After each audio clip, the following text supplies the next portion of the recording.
Обвинителството во Софија отвори предистражна постапка за авионската несреќа кај Солунска глава на 2 април, во која при уривањето на малиот авион Цесна загинат 4-членото семејство Бошнакови од Бугарија. Ке бидат сослушани вработени во Дирекцијата за конзуларни односи во Бугарското Министерство за надворешни работи, кои се запознаени со случајот, како и представници на надлежните за цивилниот воздушен сообраќај во Северна Македонија, во врска со информациите за силна турбуленција и за изгубена контрола на пилотот врз воздухопловот.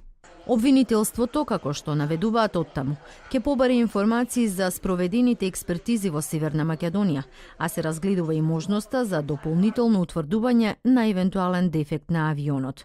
Истрагата за авионската несреќа започна и надлежните во земјава.